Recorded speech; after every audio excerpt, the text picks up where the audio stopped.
A good morning and welcome to the dialogue this morning.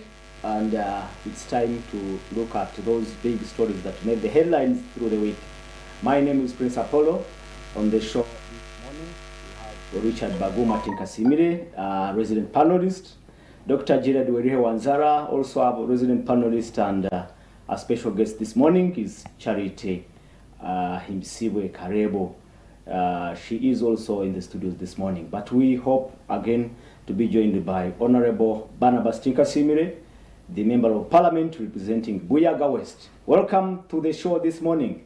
And it's been a busy week from independence celebrations, then to the peeping ceremony at Mbuya, where the General, now former Commander of Land Forces, General Muhoozi Kainerugaba, was given those peeps as a full General.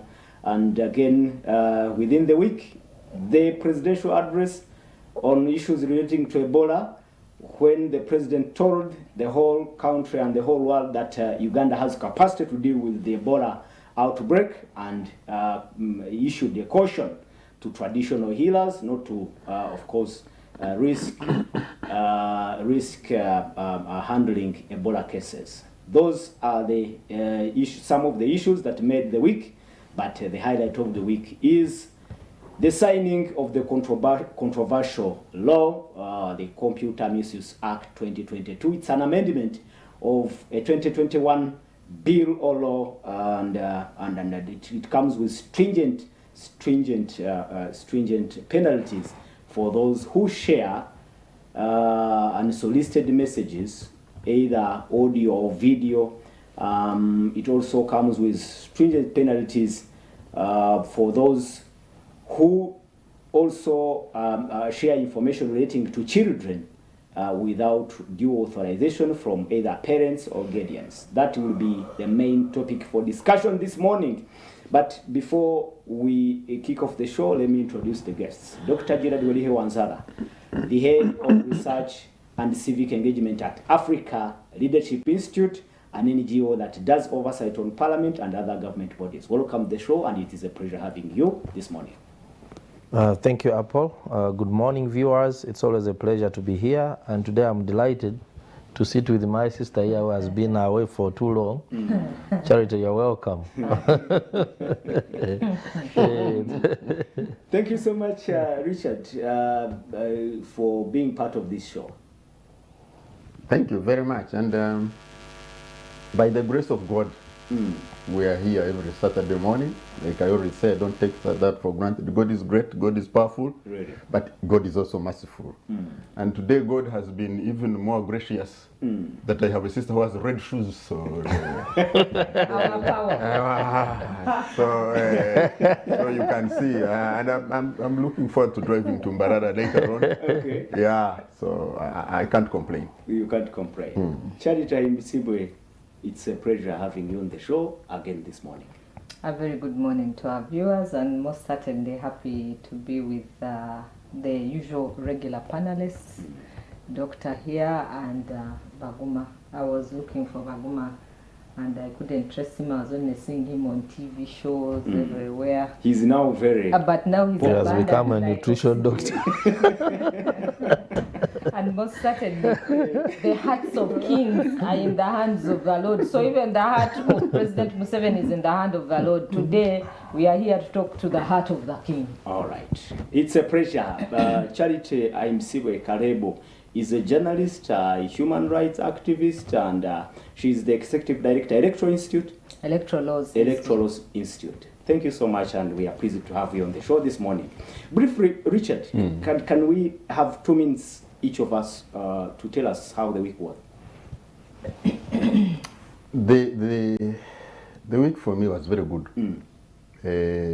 My wife doesn't live here, so for the whole week she was here. She came with an African Union mission to check our readiness for the 2063 AU agenda.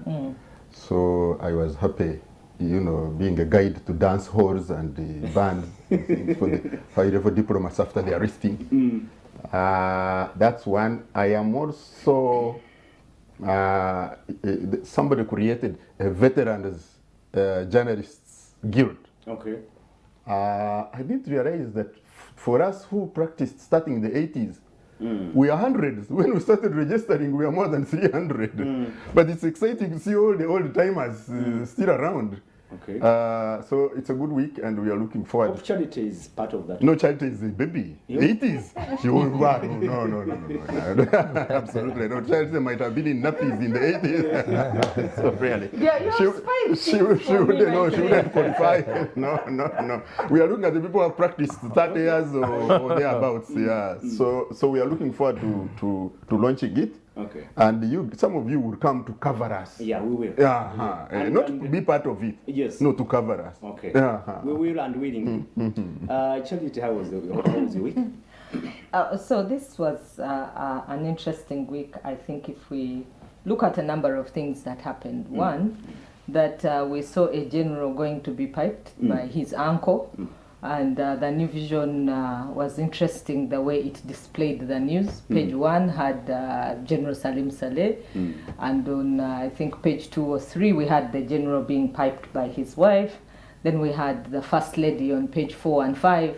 We had Kajubiri, and somebody did make a debrief of how the New Vision had just displayed only the first family immediately after the piping, and that happened within this week. I think that as journalists, and when we talk about honesty, fairness, balance, all these issues need to be considered every time we are putting out. The content was unbalanced. It was extremely biased. And already people have a bias about New Vision, and then you confirm the bias.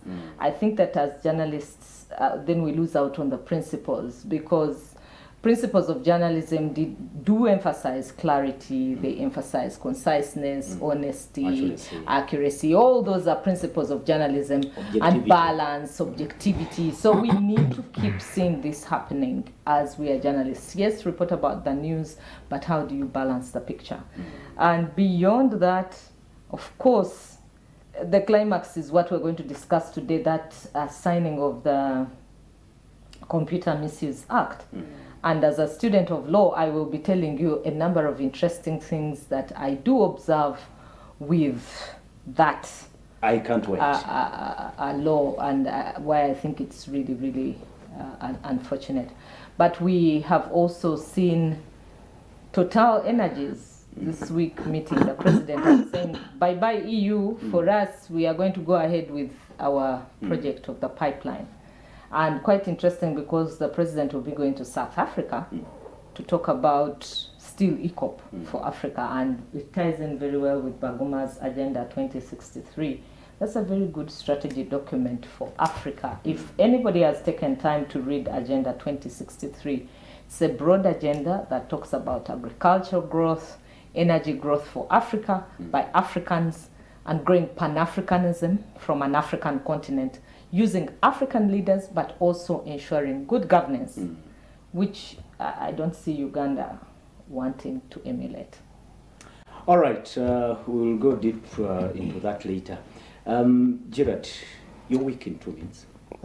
The week wasn't bad. We had a reflection on how Uganda is faring on sustainable development goals. It's so unfortunate that we are ranked 136 out of about 163 countries. There are some indicators where we are really doing badly. Okay. One of them is those he has been passionate about education. Education. Of course, zero hunger. I doubt whether we are going to achieve that. You see how hunger has ravaged this country this year. And then, of course, poverty. So we are left with 7 years to reach to Agenda 2030. So I think it will be a miracle for us to get anywhere near where we want to be. So I think we need concerted efforts with everybody, but still there's a challenge in so many aspects. Did you experience the same challenge in Amisindwa? Yeah, that's worse. Did you see the news about the school where P5 and P6 sit in the same church and there's no separation of the classroom? Those indicators are there.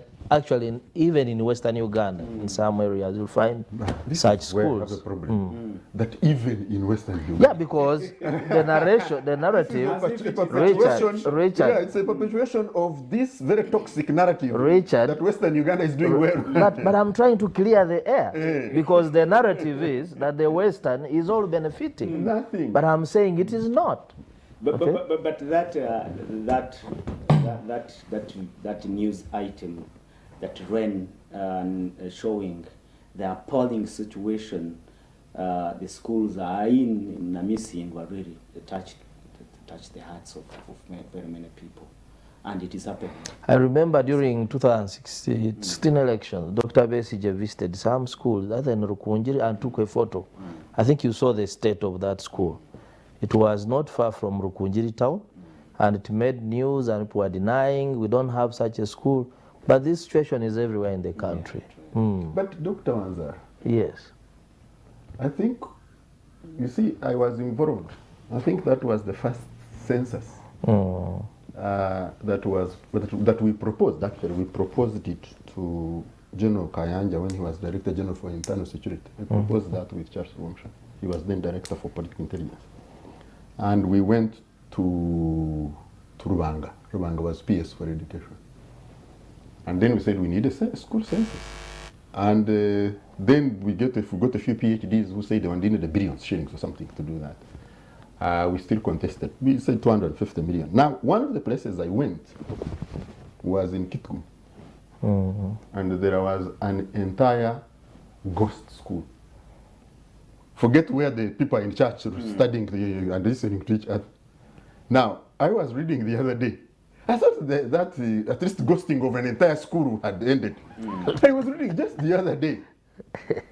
They were arresting people for a ghost school. We are talking about an entire school with teachers and chalk and scholastic materials and repair for buildings. And the money comes. Every year, capitation, grant, teachers, salaries, everything. Imagine. But I hope this was real. No, at least for the school, the other one, it was a couple of years ago. That one, I was the one who went. So that one, now this one, I don't think the New Vision would be writing about a ghost school if it was not okay. It's unfortunate. This is the dialogue, and now we kick off the show. I wish to borrow just 1-2 minutes from you again, gentlemen and the lady.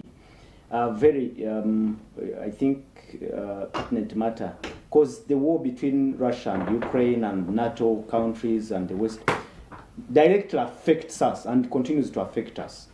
This week, the UN Security Council, voted, and 26 African countries voted in favor of the UN resolution condemning Moscow's referendum in the 4 regions of Ukraine that were declared part of Russia, and 19 abstained from the vote. Among those that abstained is Uganda, DRC, Ethiopia, Central African Republic, Mali, South Africa, Sudan, and Zimbabwe. They abstained from the vote.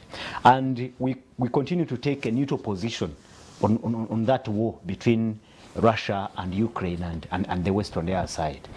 You remember when a similar vote was cast, and again we took that neutral position. I pick a comment from you, Doctor. How you see we have tried to maintain that neutral position in that war, while others have actually in this particular vote it is China and India also made their position clear this time somehow. Make a comment. Apollo, you know that Uganda is a member of the non-allied movement. Okay. And one of the principles is that it started during the Cold War, not to take sides during the Cold War. And Uganda was destined to host the global conference of the non-allied movement. I think it's taking place the next year in this country, where all heads of states are expected. So it's important that kind of neutrality is maintained. But on the other hand, it is also driven by politics. You know that we receive a lot of grants from the West that we are trying to bash, in terms of budget support for, say, education, energy, and so many sectors. So you wouldn't want to stand with the other side and jeopardize what you are getting from this side. And you know, the economy, our revenue, tax to GDP ratio is only 12%. It is very, very low to generate enough revenue to fund our development priorities. And also you know that there are also areas of military cooperation between this government and then the government of Russia, Belarus. Most of the helicopters we are using here are bought from that side. So I believe, I'm not surprised that Uganda has taken a neutral position. Those are some of the factors. Yes. Richard, again, we take a neutral position in that war, and I can remind you that even the Russian foreign minister was here the other time. Those are some of the issues that maybe somehow, even if we take a neutral position, tells that probably we may not be as that neutral. That's when you talk about the Russian Lavrov, Sergei Lavrov. It's one side, because you should also recall that in rapid succession, the French had been here, the American had been here, the Russian was here, and the British actually, with this Indian guy, I think it's called Popat or something, who's very close to our government and very influential on the other side. So it's not just that it was the Russian guys. Now, a couple of things. One is that these guys are going to fight, exhaust themselves and talk. They are very pragmatic. They're going to fight. They got a neutral ground where you can kill a few poor Europeans. You see the Eastern Europeans, Romania, Bulgaria, Croatia, Kazakhstan, those ones can die like Africans. You can experiment with them, your arms, your weapons, you know. And then you stop. If it was on American soil or British soil or German soil, it would be different. The dynamics would be absolutely different. So that's when they are going they will talk. Putin will... Both of them will talk, both sides. They are very pragmatic. They see the losses they are making. The Americans have already put in $20 billion. Why? The American taxpayer will be questioning these things. So they will talk. But because they have this neutral ground where you can experiment with human lives, they cannot go run away, be refugees in other countries, they die.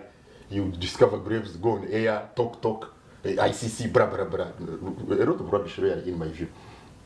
And so that's one. Two, Uganda understands that the East and the West don't relate to it because they like it or love it.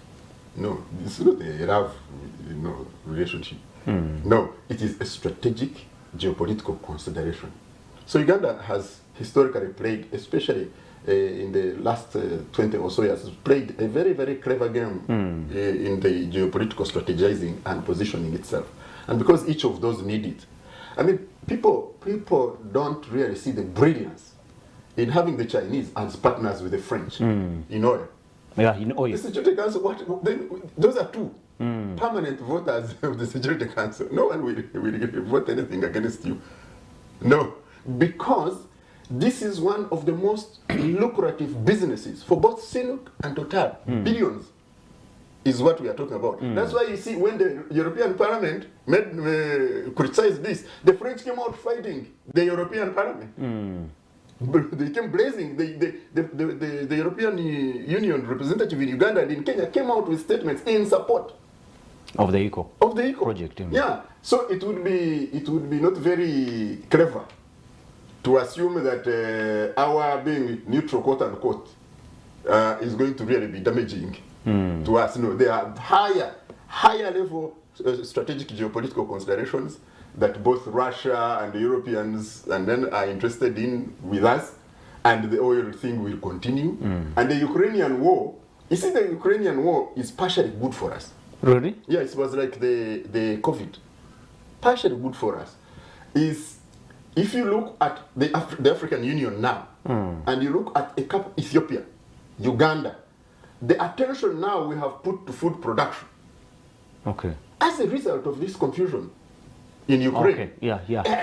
That's a positive It thing. helped us identify yes. the weaknesses and the It gaps helps in us wake up. our system. Yeah, and you see, for me, why that becomes important is because the people who exercise power now see it as a security matter. As long as we keep it as a social development, blah, blah matter, the investments won't come. As long as it is cast as a security matter, the billions will go there. Okay. Thank you. Charity, we still maintain that neutral position on this war that has, directly affected our economy and the economies of the world. And I don't know if the world thinks we are neutral, because we have tweeted our position before.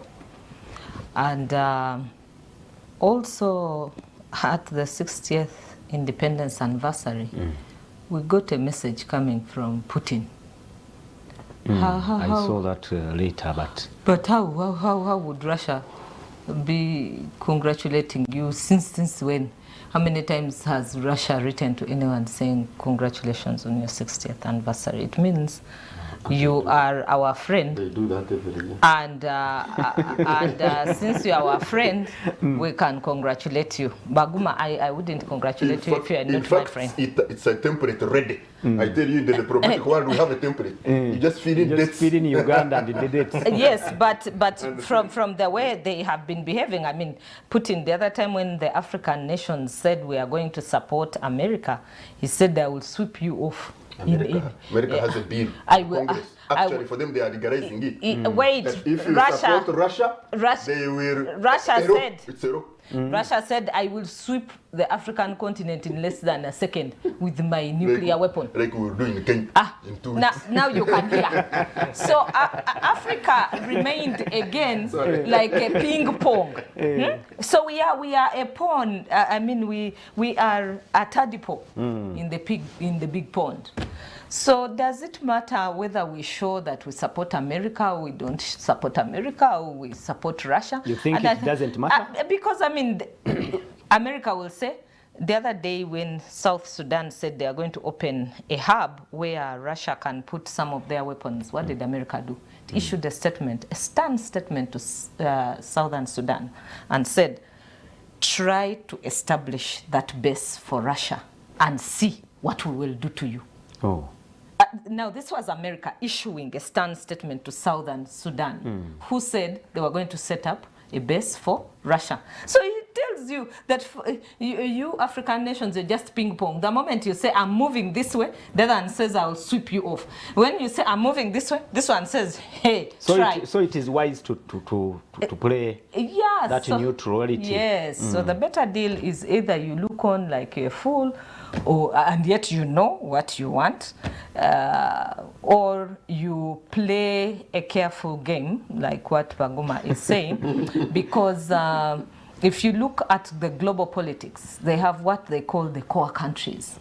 But when we are speaking... The G7, they call themselves the core countries. When we are speaking to them, for instance, recently when President Museveni was responding to the EU Parliament resolution, we speak with energy. You're daring. You don't know the people you are threatening. You feel we have the power somehow, somewhere. No. President Museveni has mastered the craft. You've heard him talk about when Libya was attacked. Yes. That really we were not.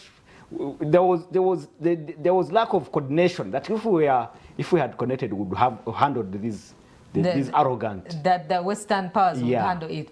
But they influence your elections even up to now. I want to go back and say President Museveni is a very calculated politician, and by the way, very shrewd, because he will say these things here on microphone for us to all clap and see him as a powerful man. Behind the scenes, he will call them and say, hello, I am also a president of a sovereign state, but I have to present a certain position. And he will have dialogue with them behind the scenes here. So for you here in the fire front, you're seeing him weeping them. These, he called them very interesting names. He said they were arrogant and ignorant. and insufferable. He said they are arrogant, they are ignorant, they are young, they are insufferable. I mean, his diction and language selection, when you see the things he says, you actually go like, wow. But the president knows what he does behind the scenes. It's like if I fight with Baguma here, the moment we walk out, I say, but Baguma, honestly. But also, you can see, I had to say that on air, but forgive me, Baguma will let me go. And you will never know what happened outside the scene. But on the broader spectrum of things, Africa's bargaining chip in global politics remains low. Yeah, true. There is a strategy document that the Americans have come up with, which they call the Africa-US strategy document. And in the Africa-US strategy document, they seem to state that Africans are now going to be considered as true partners. Now, why would you put the word we are considering them as true partners? Because you've known that for a very long time, you have disadvantaged them. And you have your core countries whom you sit with. This one has been telling you about people who vote and they have key votes. Permanent voters at the NATO. Have you seen any African... UN Security Council. But have you seen any African country that votes in that UN Security Council? Why? We don't have a seat. So that tells you already that in terms of global politics, they have what they call periphery, and they call these ones middle-level countries. They have middle-level countries. For us, we lie in the periphery. Doctor, we have suffered the effects of that war, and I just want to ask you if you think it is ending soon. I doubt it's ending soon. If you look at the global politics, just this week, the US issued a statement naming what they call geopolitical enemies, and Russia was number one. Then they also categorized China as a real diplomatic challenge, global challenge to the US with capabilities. For them, they ranked China higher than Russia. So you see that they have a chessboard and there's a prolonged game. You know, and for them when they decide on a strategy, it's not for 5 years, but it's long term. So you don't even see they're testing themselves in Ukraine. It's not going to end now. You see, as they were giving the weapons like the HIMARS, after the bombing by Russia, now they're increasing the kind of weapons, the stronger weapons compared to those that have been giving to ensure that they defend the skies and things like that. So they also have an opportunity to test new technology, and you can see that this war has created an opportunity for factories are shifting from Europe to the US. So whereas you see the war there, but there are also economic benefits for the superpower like US. So I don't see this confrontation ending now. But also, like Baguma said, it gives us an opportunity. What can we do ourselves internally? Like, people have been talking about fertilizers. We had Osukuru 6-7 years ago, where they said, hey, can we restart the phosphates factory in Tororo to ensure that we have our own fertilizers? Because by then the narrative was that fertilizers that we are using are fake from China and so forth. Up to now, I think there was either corruption, compensations. To date, that thing is not doing anything. Totally. So exactly, if we have local fertilizers we can produce here, can't we, invest in that, and then we make our own fertilizer and grow food, and then we keep on lamenting because wheat is not coming. Like President Museveni says, he's not grow on wheat, to cassava, millet, and so forth. We switch to muhogo. So we better do that very fast. But you can sell muhogo flour. So it's time for us to think. Well, I think it is time we go to our main topic for discussion, but I again thought that probably we can pick a lesson, and if the war is not ending soon, then what can we do in the meantime to keep our economy moving, to keep our people alive? Let me start with Richard Baguma. Law now it only awaits, I think, is it an instrument? What is it called? Gazette? Yes. Gazettement, just gazettement. It has been signed into law. The Computer Misuse Amendment Act was signed this week. Let me first ask you to tell us your general opinion, because I remember we briefly talked about it, but as a communication specialist. It's going to court. Yeah. It's just going to court. But your court is already infiltrated. So what is it going to do? No, you remember the... We have seen a Chief Justice. You remember the homosexuality Bill. It went to court. And then? Where is it? No, Baguma. First tell us properly. It's going to court. What is it going to do in court? Lounge about? I think rotate Richard, about? Richard, you jumped the gun. First, tell us your opinion on this particular law before you tell us what you plan to do about it. Let me try to recall. Because we talked about this. One is there are some good stated objectives for the law, sure. The preambular sections. But also, there are some things that need to be dealt with harshly. Hate speech. Yeah. And this is global. The hate speech issue is a global thing. It also is shrouded, clouded, rounded, dressed in politics, of course, anti-Semitism, blah, blah, blah, blah, blah. But hate speech is real, and it can create challenges. So yes, that's a good objective. Two, increased protection for children, particularly the online predatory, and they have increased, and very terrible things that can happen. Yes. The blatant abuse and misuse, for instance, spousal misuse of other spouses' equipment and intrusion and evasion, some of those things need to be legislated and punished. No, the argument has been there has been other laws that could handle that. Yeah, that this amendment was unnecessary. No. The strengthening them could be okay. That's one part. You see, it's like when you wash a piece of cloth and throw it in mud. Now, the piece of cloth, however expensive or stylish or hard, it's the mud that gets in. That's the problem with this amendment. Is that while there are some good things about this amendment, it was mixed up with very what can I say, stinking provisions that undo that do undo the entire thing. First of all, for me, it was the mover. What are the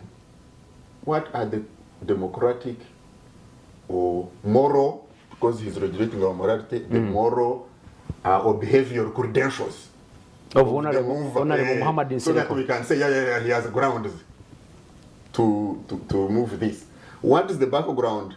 We know the quarrels, the anger, we know. The city. We know what his quarrels are. They're sort of line. And then you work so well to enhance because there has been a construction of a blanket over information in this country. There has been a construction of a blanket over information and communication. It's been progressive. And you see, we had these challenges when we were still active in journalism. The Journalists Act, the Broadcasting and Electronic Media Act, we had lots of fights. At that time, we were getting ignored because the general public did not understand what these terrible laws can mean. And then, now here we are, electronic equipment misuse. To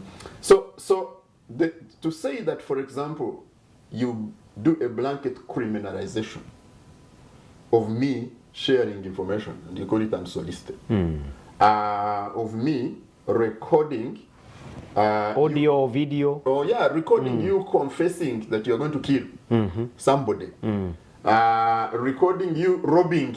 I need authorization somebody first. That I need authorization from you. Recording a parent who is torturing a child. And then I need authorization from that parent, torturer. I think that is evil. And that's why I think there will be some successes in court against this law. Okay. At least, if the whole law is not struck out, sections will be struck out. And by the way, for me, the hope is the frontier is court. Oh. Yeah. And I think the front line is court. Really, yeah, we're going to court. I need it. Really. All right, Charity, good that you are all journalists and students of communication. He says, I mean Richard, that he finds good, though small, in that law. Do you? Yeah, and Richard has outlined it very well. One, he says that the proposer, if you read the background to why the law was being proposed, he says it was to tackle the issue of hate speech and tribalism and tribal sentiments. They call it hate speech, I think. Yes, they called it hate speech, but it was specific. It was categorical. Actually, when you read section 23A, now where he has inserted, it says if there is tribal and attack on, or holistic attack on a person using tribal sentiments. Now, tribalism will never go away from Uganda. It's an issue that we have had and lived with. And I also want to say that from the time of our grandparents, the question of oral transmission of information has been. As in, you transmit information as and when you want. I tell Richard what I have found, I will whisper here. It's unsolicited information. He has not solicited it from me, I have given it to him. And he's also giving it to me. So how are you going to define unsolicited information? You see, that's where the problem begins. The wording in the law is wrong, and the way it is crafted is wrong. It defeats the actual purpose it came to do. It defeats itself at the start. Who intercepts people's phones and data, and who taps into phones? Is it you, Apollo, who always taps my phone? No, it is the state. And so I am going to... Yes. Tapping your phone. Yeah, so there's a law. The law was passed. No, I was worried about charity. Oh. No, generally. But I can give you my phone and see if it is not tapped. I can give you my phone and you see for yourself if it is not being tapped. This phone here, I can hardly use it. Really? Yeah, I have another one which I use when I want to use, but this one I hardly use it because of that. And I am saying, who taps? And they are saying, if you intercept my phone calls, the way and my data, then you are also... So we are going to sue. So they better build bigger Luzira, bigger Kitalia, and put more spaces because everybody is going. Really? That is what this law is saying. The law has increased the talking. Now, this law here, a bad law at common law is no law. Okay. The lawyers will tell you that. The reason why they say a bad law at common law is no law, meaning that if ordinary citizens can't make sense of that law, then it is not a law. Who are you making it for? A law is meant to help a society progress. It is meant to put law and order in society. But this one is going to cause more disorder and mayhem in society. Now, it also was supposed to cure the second thing, which Baguma has also talked about, the question of children. Privacy of children. And it also says individual privacy, leave alone privacy of children, but it also says their your individual privacy as a person, as provided in Article 21 and Article 47. Now, the problem with trying to protect the right to privacy, the right to privacy is not a non-derogable right. It is derogable. Now, when they say it is derogable, it means it's not permanent, like it cannot be threatened. For it can be taken away at some point. That right to privacy. It can be. Because all rights exist in the Bill of Rights, which is at Chapter 4 of that Constitution. But some rights are more important, and those ones are spelled out in Article 44. Article 44 spells out the non-derogable rights. Now, the non-derogable rights, those ones that are referred to, one is the freedom from slavery and servitude. That one, you cannot take it away. It has to be permanently there. The writ of habeas corpus, the fact that you have to be produced in court after 48 hours, because that is a historical problem that used to be here during the time of Amini or Bote, what, and even now people disappear and they don't know where they are. So writ of habeas corpus was created that it comes to cure a problem that was consistent. Then the right and freedom from torture. That as a human being, you should not be tortured. You have a right, the Constitution presumes you're innocent until proven guilty, so why should you be tortured? Even when you're found guilty, you should still not be tortured. Now, those are the ones that cannot be tampered or even... But not the other one on privacy of children. The one That's on privacy and privacy on children, civil liberties, the right to life. The right to life, by the way, is not a non-derogable right, because the president used to sign off people to die, or even courts would condemn a person to death penalty and say you go for the death sentence. So it is not a non-derogable right. It means that right to life would sometimes be taken away by the court or by the president signing. But when we talk about the right to privacy and we want to now make it non-derogable, then we cause a problem. It is one of the rights that has to be enjoyed within other rights. And so the way he frames this law is for him to make it superintend that this right to privacy as provided in 21 and 47 or Article 21 and 47 of the Constitution is key. You see, the Constitution is not read in parts. You don't read one article in piecemeal and you add yourself on just that one article. No. Like Baguma is saying, when we go to court, most certainly the constitutional interpretation is going to happen. And that law, indeed, is not in tandem with the supreme law of the land, which is the Constitution. Okay. And finally, in just one comment, you two don't, for you don't find anything good about that?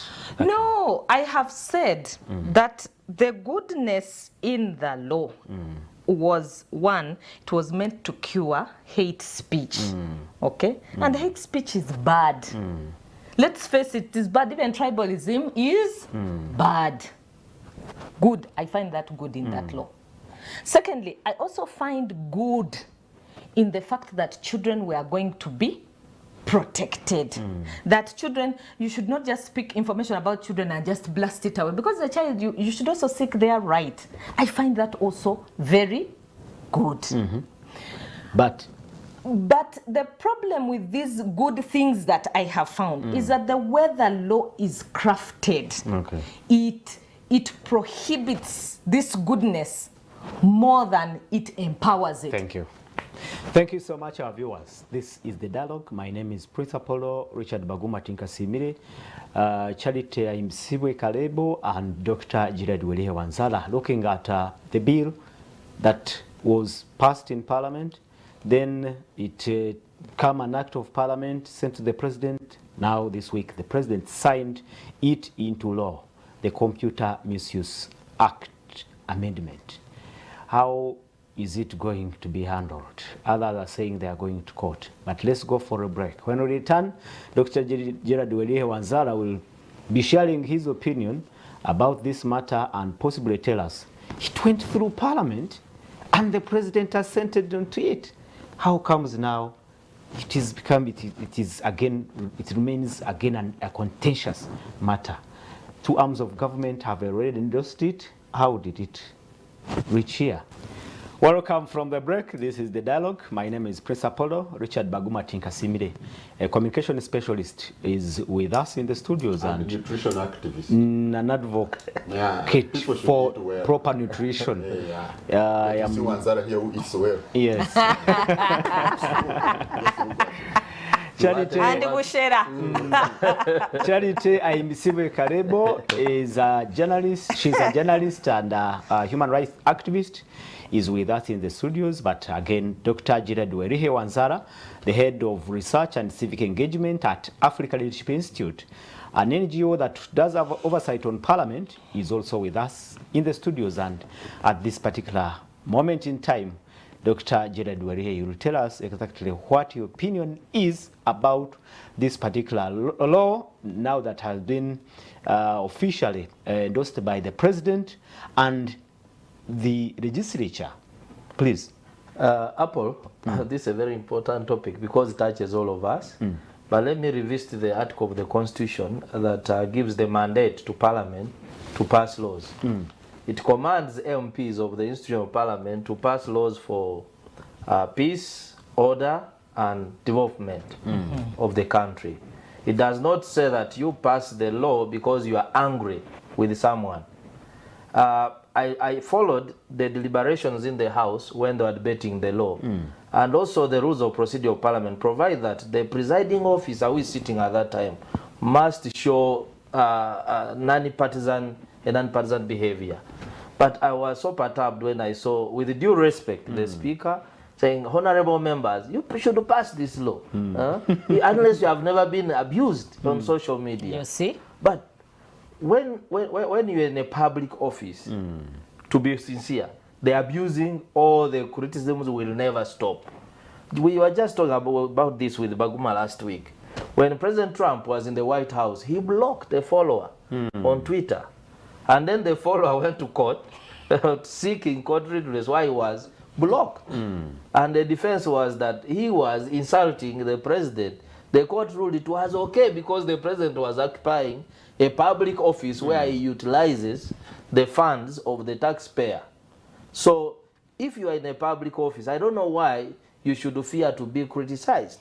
It brings me to a friend of mine, Agatha Atuhaire, of the Center for Constitutional Governance and Civic Space TV. She uncovered a story about procurement of cars in Parliament, where 2.8 billion was spent on 2 cars. And then there were allegations that the cars were actually old, and there have been reports that actually one of them had broken down lately. So when she exposed, some forces said she would not be allowed to access Parliament again. So if we hold these public offices, these institutions, the way we conduct our business has to be checked. Now, if we go to the law itself, you have the article of the Constitution which says we have the right of access to information. Now, how will you access this information when it's not shared? There's even a whole act, a law. Exactly. The right to access to information. Access to Information Act. Yes. So, and also the way the bill was prioritized and the speed at which it moved, it also left us wondering. And actually, even the speed at which the president has assented to the bill, it shows that there was particular interest by various actors on this bill. I was not surprised that even a section which was later deleted, which was to bar a person convicted from occupying office for 10 years. When I saw that clause before it was struck out, I was wondering, why should you really, if a person can be convicted of stealing elections today, the same person competes and steals again and goes to Parliament in the same election cycle. Yes. Yeah. Why would you bar someone who simply shared a video? But it's good. There was some sense that prevailed, and that was struck out. But it raised suspicion that the law was not only for protecting children or for controlling hate speech, but like they said, unsolicited hate. Who defines what is hate and what is not hate? So Doctor, I may be angry and say this is hate speech because of the way I am dressed. So is that how the law will define it? So Dr. Gerard, the law actually sailed through Parliament very fast, like you said. I think it did not take a month in Parliament, and we know that these are representatives of the people, and the law has been in the public for some time. It has been discussed, and the public's response was very clear that this law may not be good. Are you implying that the members of Parliament acted,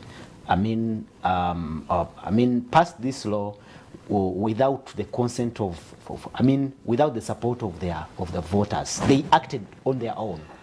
We believe, I come from the civil side perspective, because they are our representatives. Where we should have citizens' participation in the legislative process. I know a number of stakeholders, many of them were not consulted. Because maybe you guys in the Parliamentary Press Association, you are near. I saw your president appearing and trying to have an input. But there are so many stakeholders who are not consulted. Their input was dismissed with contempt. Yeah. Exactly. I was there. And some people are complaining that some of you these days have been compromised, you have been given an office and protecting. That's not right. Is That's it not true? true. That's something I wanted to bring to your attention, because that's what the public has been seeing, that some of you speak, but there are those who seem not to. Because I myself authored that document that we presented. I congratulate you upon that. Exactly. And I saw your submissions were good. So what I can say is that it was not given enough time for different stakeholders to engage on the bill. And then because there were some people who wanted to prioritize it for personal interest. So I believe this law is going to be challenged because it's not in line with the Constitution, which is the supreme law of the land. Okay. Charity and Richard, please help us. Tell us, because some practicing journalists also think that this law is targeting them directly and it will affect their way, their work. Briefly tell us what you think about the profession. And that is true. You see, Article 29 of the Constitution is the one that provides for the media. And when you look at this law here, it has infringed on almost all the rights in Article 29. When Andrew Mwenda was taken to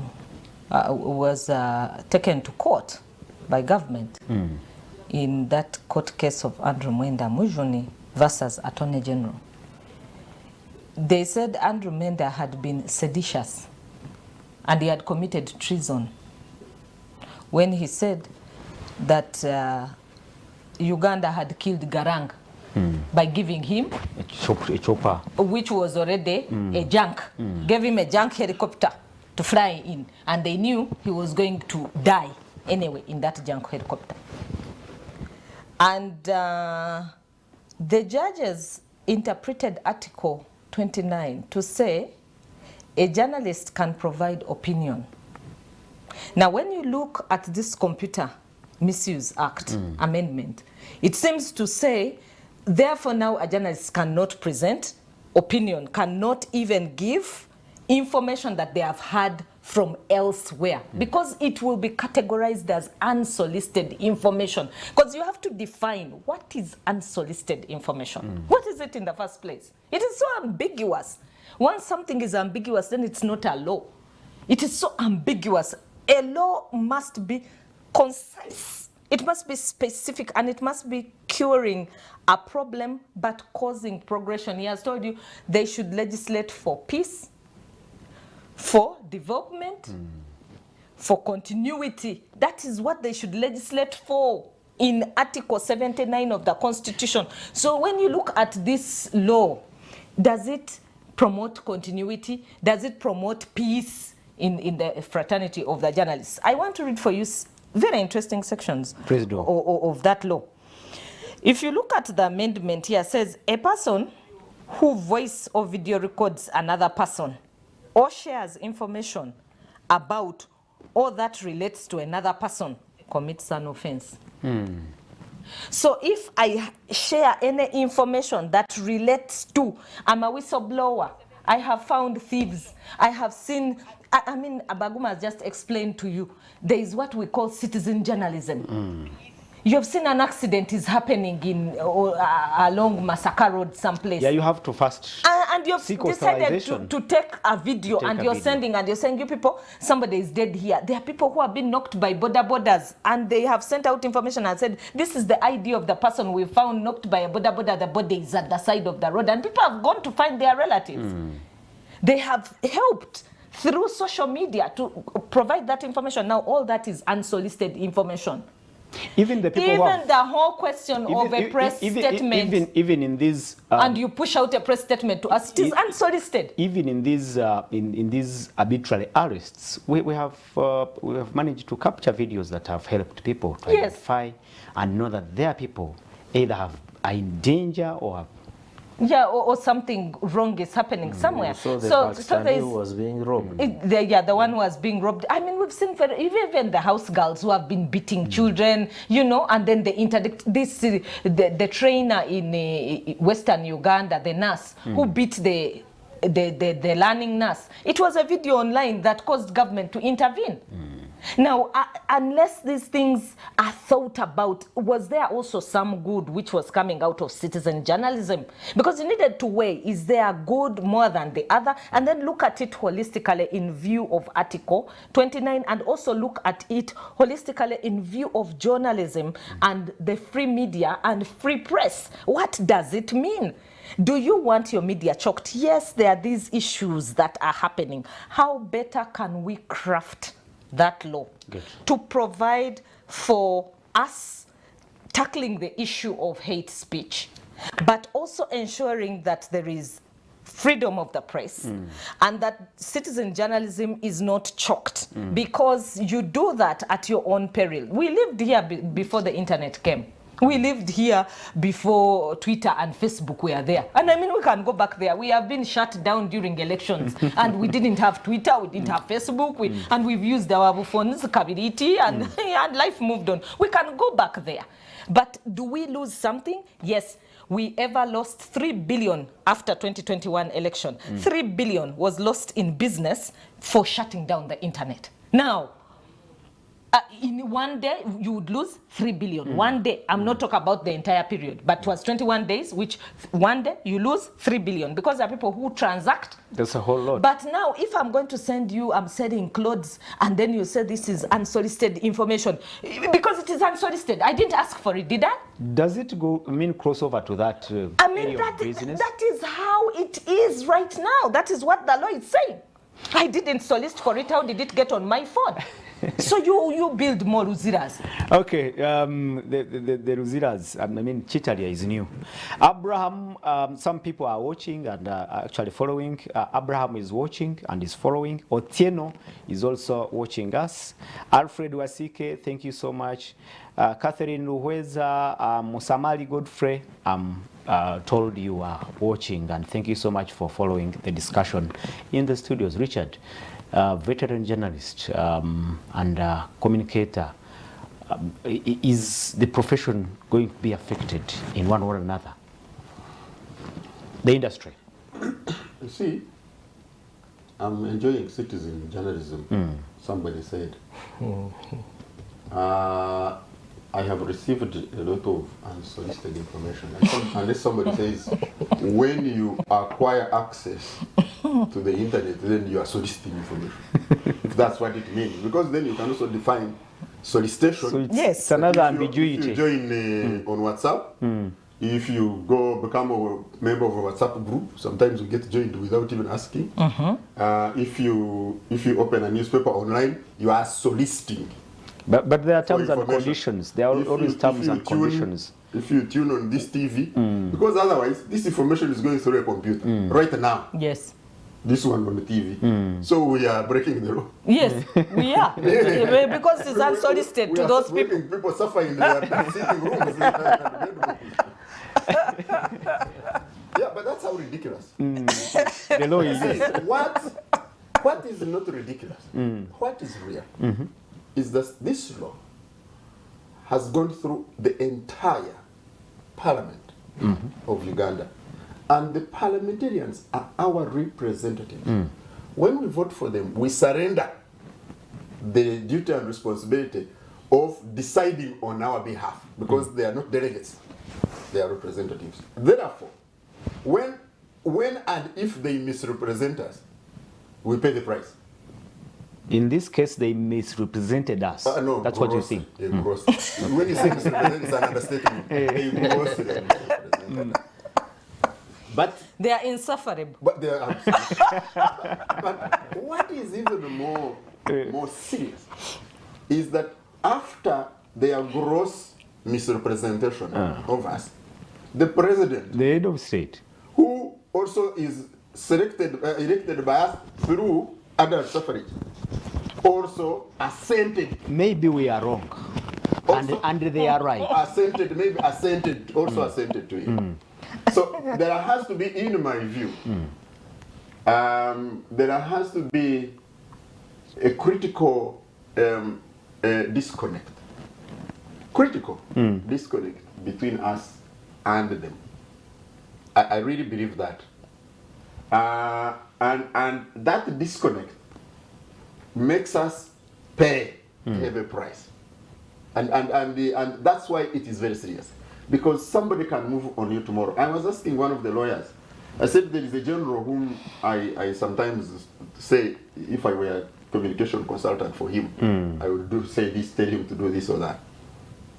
He's one of those, he's one of the generals in TWIP, general, who sends out to us unsolicited information.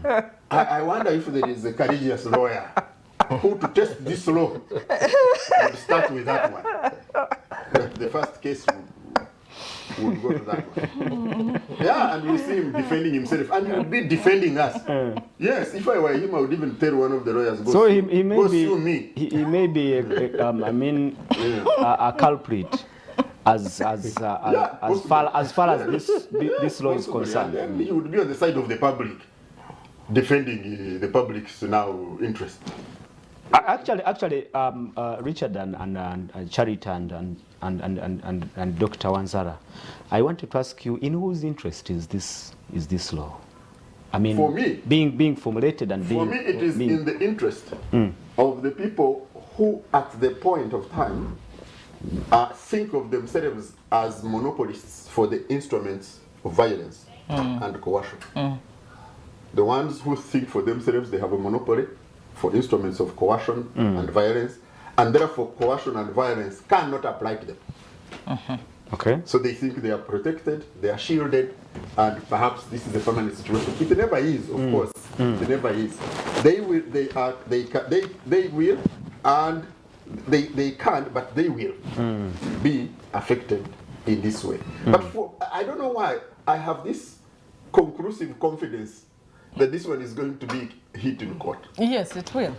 We'll get to No, that. it's just, it's really a straightforward one. We'll explore possibilities of whether it No, could find favor in the eyes of the judicial officers. Charity, in whose interest do you think So is in this whose law interest?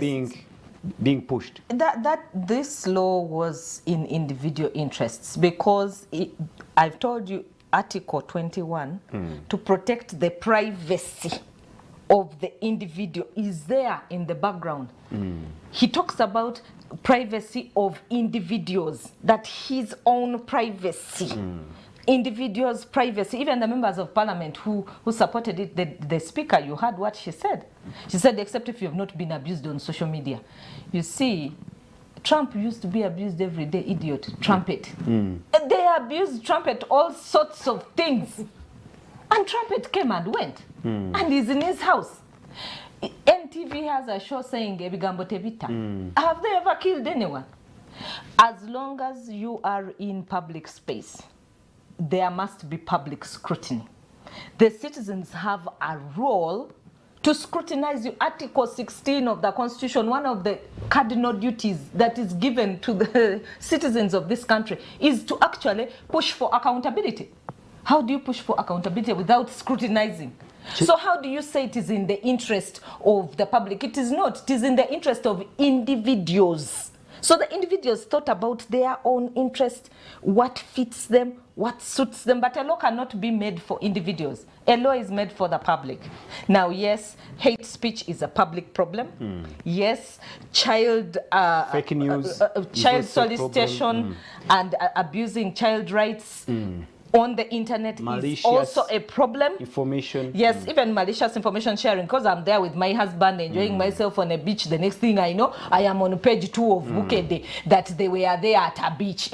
But did we ask you to take our picture? You know you're intruding. So yes, we need to regulate such sharing of such information. That regulate that behavior? Yes, that they are there. The Electronic Act, what I think should be is that the crafting, the wording of this law needs to be in tandem with all the other existing law. As it is right now, it's not in tandem with the Access to Information Act. It's not in tandem with the Constitution, which is the supreme law of the land. And the Constitution says itself in Article 2.2 that for as long as a law is inconsistent with it, it is null and void. And I have also told you that bad law at common law is no law. So in other words, that law is no law.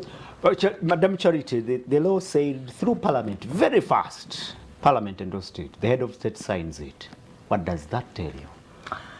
It tells you that the head of state was also interested in some sections of that law. I think he has also been frustrated with the question of hate speech. And I think he has been toying with the question of how do I deal with this? The question of tribalism, and it's there, it's clear, it is stated very well, hate speech, but they define what hate speech was. And I don't know, as a people, yes, we shall continually have these things, because if you look at our history, the 1900 agreement was signed here, and the 1900 agreement provides for Buganda. Buganda will always be part of the politics of Uganda. Today when I was coming here, I was listening to a talk show, and there were some people in the studio who said, but you Banyankore have come here and taken our land in Buganda. You should go back to your land. We are also tired of you. And they've decided to speak out. And you know, Buganda doesn't usually speak. But when they wake up and they have decided to speak, then it means they're also having things that they're struggling with. And we've seen this during elections, the growing tribalism thing. And it's not just for Buganda. It also exists about people from the north here. When it was a mean time, they used to say, oh, you see a Kakwa. You see people from northern Uganda. My God.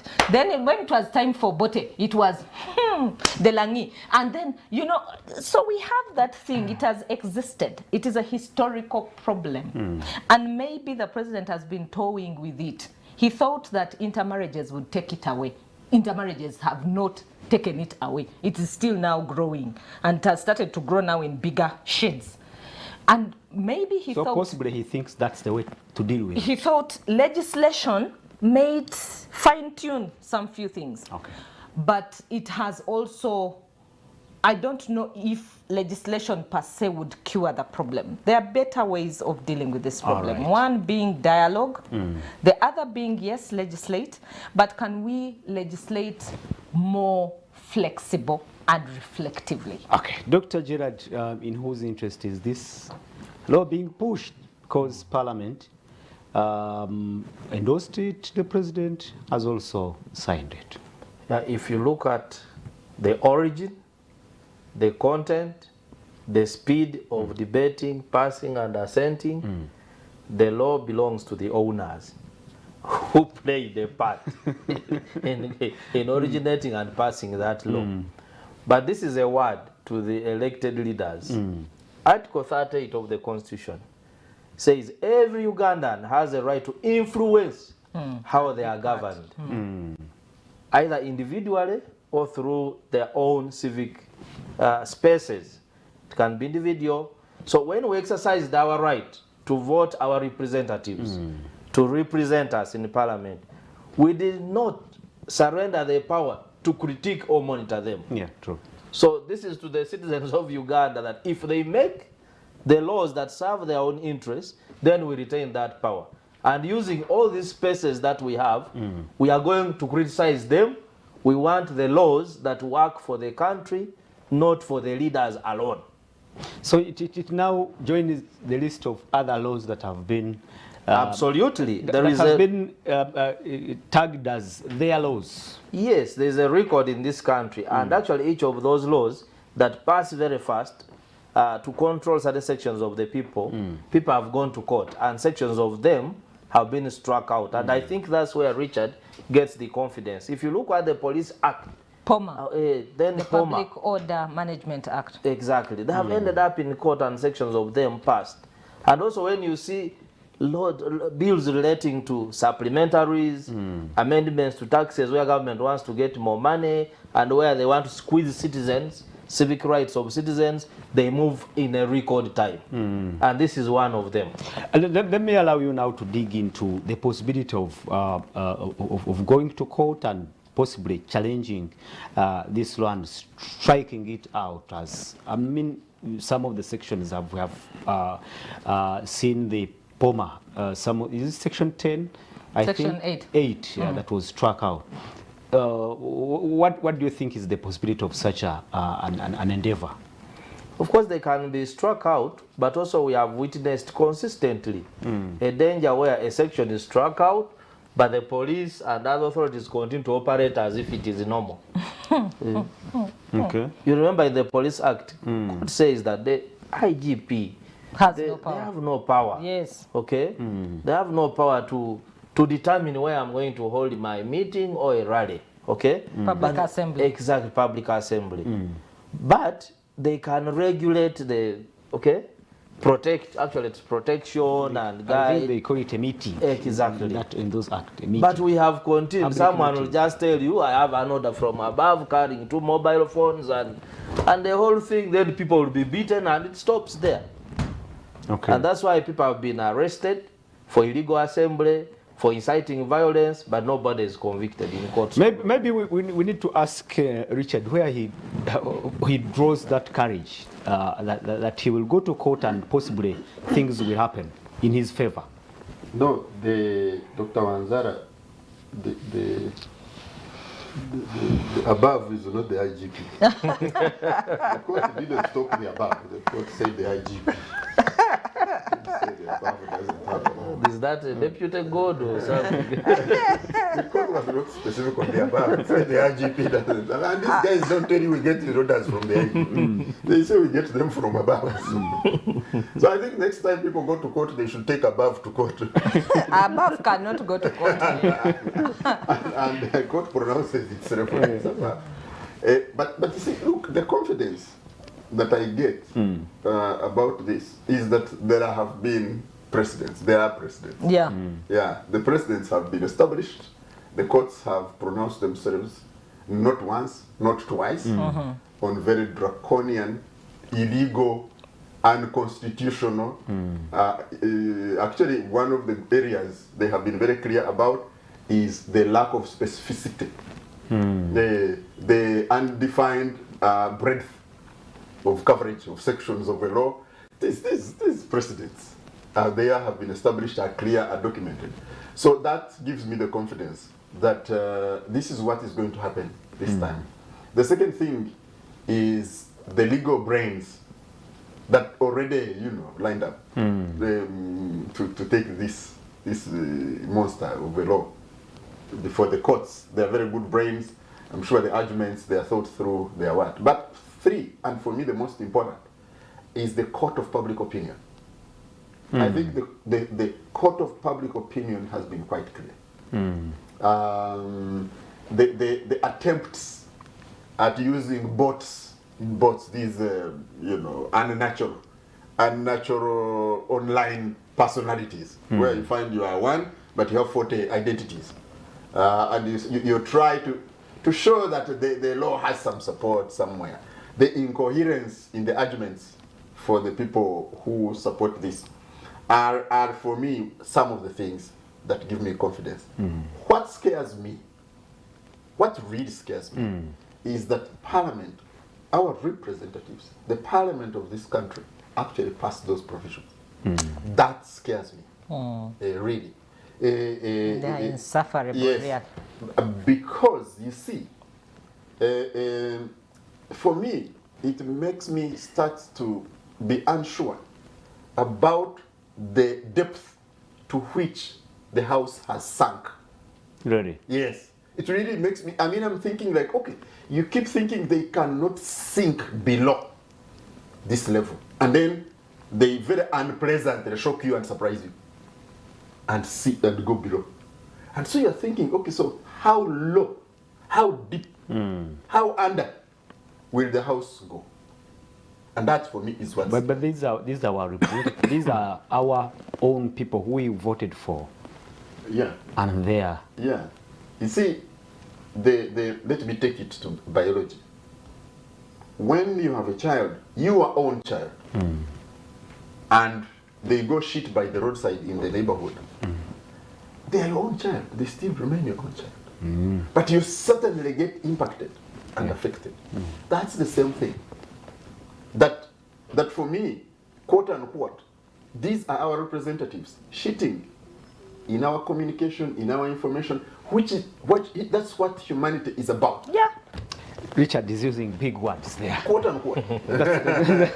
For me, No, but he's right. I am translating from Nyankole. The Nyankole said, no, you mean you are eating from a plate and then you shit on it.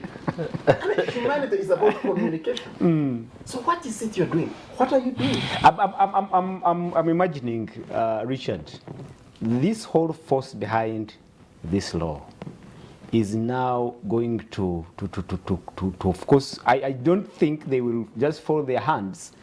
When you go to court, now you are running to another arm of government, the judiciary. It's now upon the judiciary to, let me use, save us. And there is this force that will also be exerted on the judiciary. No, but it will not be Parliament defending. It will be the Attorney General defending. And the courts. Who also endorsed it because he's part of Parliament. Yeah, he went to Parliament He is part of on the floor of Parliament He's and defended he defended it. Yeah, but he's also going to use the same defenses in court. That's what I'm saying. He's the one now going to face the court. So he took his arguments to Parliament, the parliamentarians, the people who are doing not so correct things by the roadside, in public, they agreed. We are now saying we need another arbiter who has arbitrated before and said these guys, they did the same dirty business previously. So let's clean the dirt. We are really hoping that they will continue having the courage, the foresight to say, okay, let's clean this stinking business. Get it out of our midst. Charity, do you also have that courage that Richard has demonstrated this morning? And for me, I'm happy with the way Richard has highlighted this problem. Richard has said that information is power. In so many words, that's what he has said. And he has said a society cannot progress without information.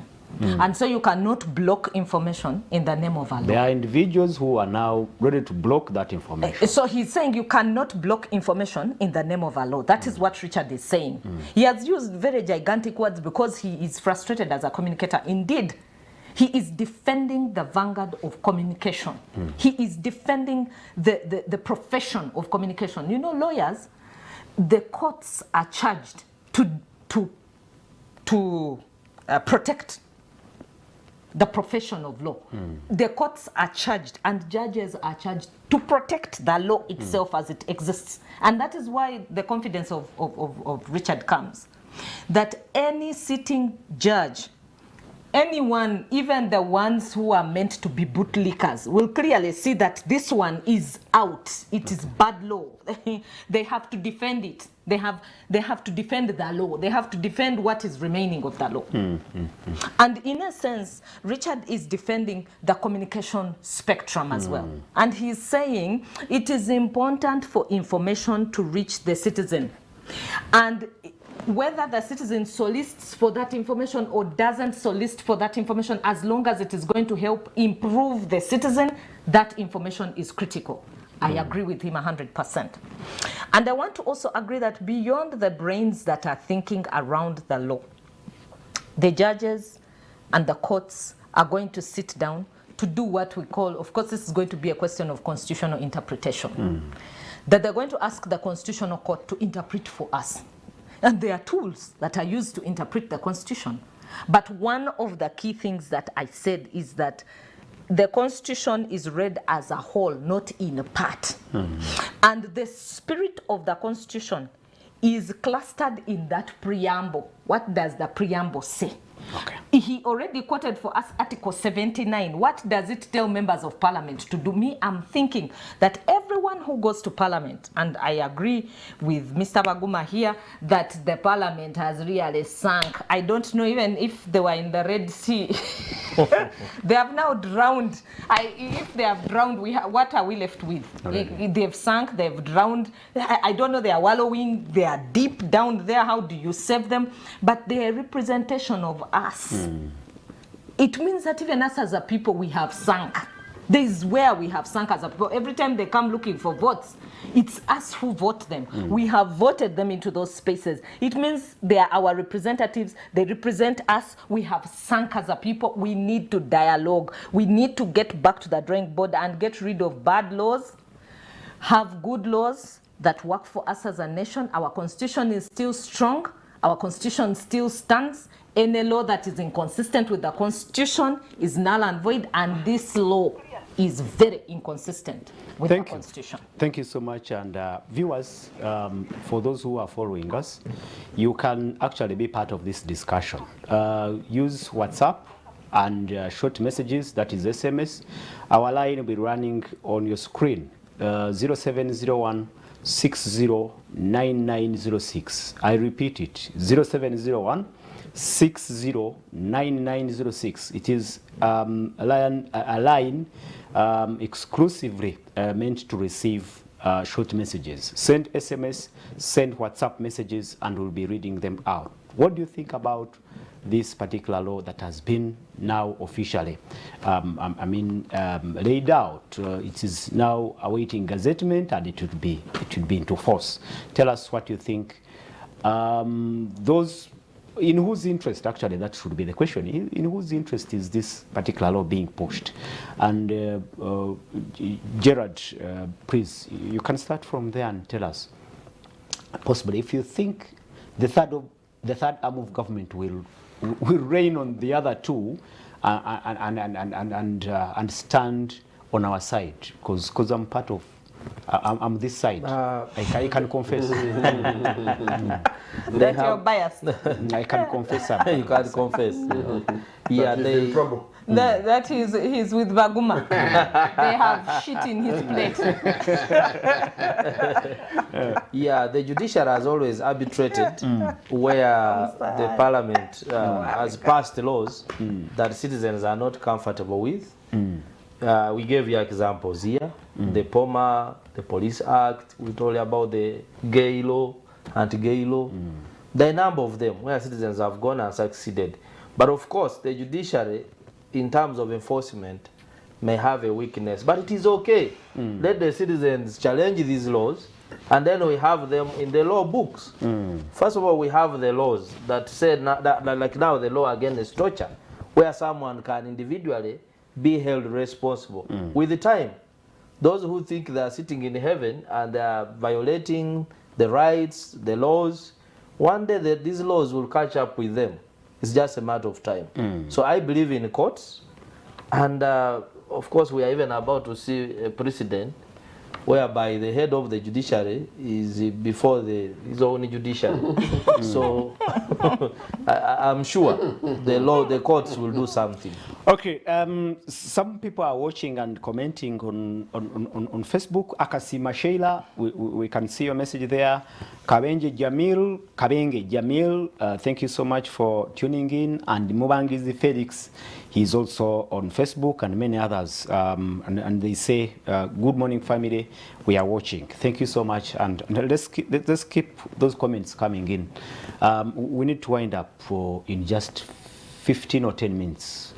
Richard, make your case in at least 5 minutes or 4 minutes. No, for me, I think one, Parliament as a collective has to reflect on its conscience, but also on the quality. There really needs to be deep reflection on Parliament as an institution, starting from its leadership, going all the way. Really being entrusted. Is it because some of them have suffered, these barrages of social media and criticism? Because we know that some of the leadership, part of the leadership of Parliament and even members of Parliament have been bashed and possibly, could it be their own emotions have played in this law, possibly? Yeah, that's one of the possibilities. That's one of the possibilities. And you see what is scary about that is that then Parliament becomes a mob, and then it becomes mobocracy. Now imagine legislating as a mob. That's scary for the country. So I think there is a need for deep reflection of Parliament. But also it's an important thing for deep reflection by us, the voters. Because these are our representatives, we put them there. So who are we putting there? So if it's a representation of a collective of us, then there is really a need for serious deep reflection. That is one. Two, is that for an entire house constituted by eminent, preeminent, and relatively non-eminent individuals, to do these things that are clearly unconstitutional, that are clearly illegal, and you do them and you pass them, but you also pass them in record time, that you have very critical laws that impact on the people post-COVID. And the most important, the one on top of the agenda, is this illegal and unconstitutional one. Is really, for me... I'm still waiting for the national insurance. Health, is it health insurance? Yes, the health insurance law. Still there. We pushed it. You know, they passed it. Actually, they rebelled against the president because they were finishing. He refused. So for me, this is where they should be putting down their feet. And so think about regulation of school fees and the school feeding and all these things. And you pay attention to this. You know, when you go back, you start thinking and say, okay, where are we headed? We are going to crash and crash as a collective. Really? Therefore, it's important that the judiciary does its due role and strikes out this very draconian but also for me, finally, is to request individuals in Parliament, like the Honourable Nsereko and others, that you need to think about what the food that you serve to the public. You need to think about the menu that you serve to the public. That, by the way, might also come to do a crocodile bite on you. Okay, Mr. Paul, thanks for the show. I am Godwin, watching you live in Qatar. Thank you so much, Godwin. And I'll be quickly reading through them. Good morning, sir. Thanks for the program. My question goes to to the gentleman and the lady. Is there something good about the law? I think I had asked that one. Because all I'm seeing is criticizing the law. Brian from Rugala. I think you answered. We talked about some good. We talked about it. Let's wait for the journal to tweet. As usual, and see if this law, which was really signed, if it was really signed for a good cause. Maybe he is implicated. He did not mention his name, but maybe he's saying that the general is so a candidate for the big Ruzira charity was calling for. The dialogue. Thank you so much. I'm Kasim Emmanuel from Buyukwe. It is illegal to torture, but illegal to post a police officer's face without. Listen, he says it is legal to torture, but illegal to post a police officer's face when he is caught in the act of torture. Chitalu.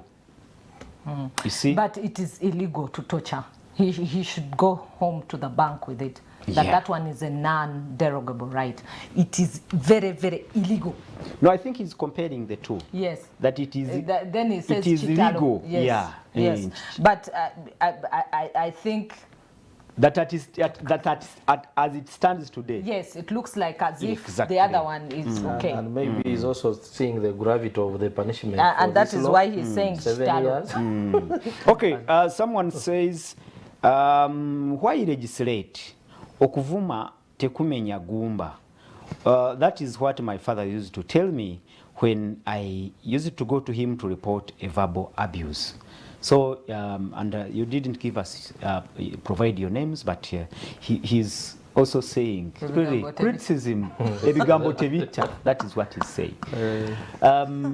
Charity, wind up in just 3 minutes, your parting shot. I think the most important thing for us all to reflect on is not to think that it was just criticism, but to reflect on 3 things. One, that if you are in a public office, you are prone to public scrutiny, and the public must have space where they scrutinize you from. And the public scrutiny has happened on public fora like ours. Because a bad law has come, it doesn't mean we should embrace it. And it doesn't mean that every time everything is done, we just reject. No. We were being very objective, we were being very balanced, and we were following what the law states itself. Secondly, I also want us to go away while we remember that as a country, the question of hate speech is real. The question of child abuse and the increasing misuse of social media is also real.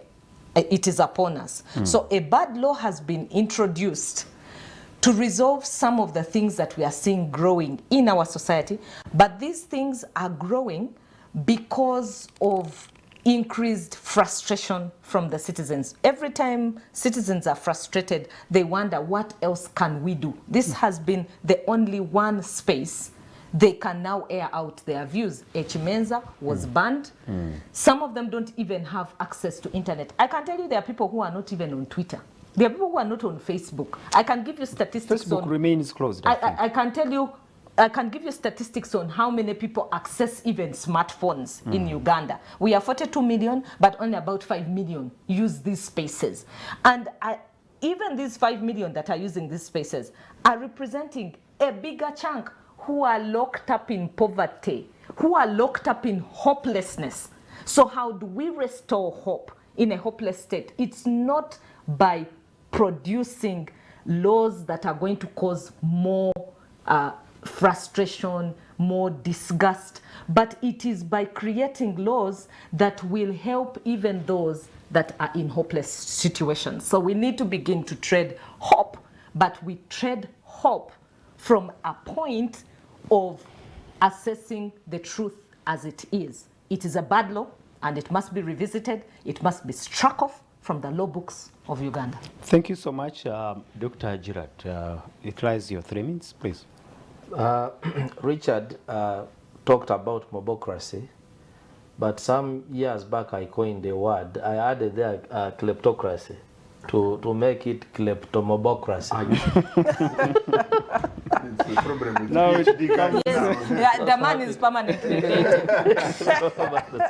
That kleptocracy is the government of the thieves for the thieves and by the thieves. it becomes better or worse. Now, if you combine, You said kleptocracy. so if you add on mobocracy, then you don't know where you are as in terms of governance. So this week we're having conversations with support from the African Union on how to promote openness of East African Parliament. It was hosted by Museveni Trust in Kenya. And this is what we are struggling with all around the region. Of course, the degree of openness and accountability to the citizens differ. If you went to South Sudan, it's maybe a jungle. But this is to appeal to our leaders that we need to know that parliament is a people's house. You are there because not all the 45 million people will come and sit there. So what you do must be deemed to be in favor of the people that you came to represent, because you are accountable to the citizens, not to the executive. Instead, it is the executive that is accountable to the parliament. So we hope these kinds of laws cannot be. Are you suspecting that possibly the parliament was cajoled into passing this law? Why is that? The law moved faster, very, very fast, from the tabling to the debate to the passing.